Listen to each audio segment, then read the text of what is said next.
Sa pagsugpo sa baw, wala ka nag-iinusara. Kaya ako ni Bao, dili ko magpasaga. Dili magpabiling maghilo. Mutindo kong istorya para sa hustisya. Nagunsang porma sa pang-abuso, dili tugutan. Uban sa akong tingog ug binuhat, nagasaad ko nga mahimong kabahin sa solusyon. Nagatuo ako nga ang kababayan adunay katungod nga mabuhi nga walay kahadlok, intimidasyon ug pagpang-abuso.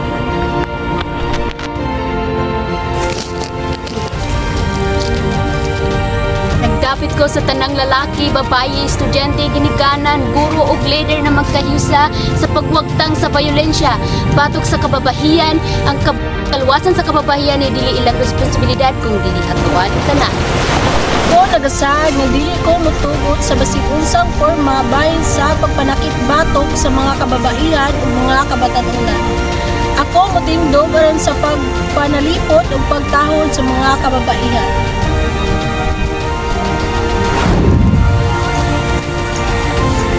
Isaad ko nga akong panalipdan ang mga kababaihan o mga kabataan gikan sa kapintasan sa pagpang-abuso. Nagtuo ko nga akong gamitan akong kahibalo, tingog o respeto, dili lang pulong kundi inubanan sa buhat.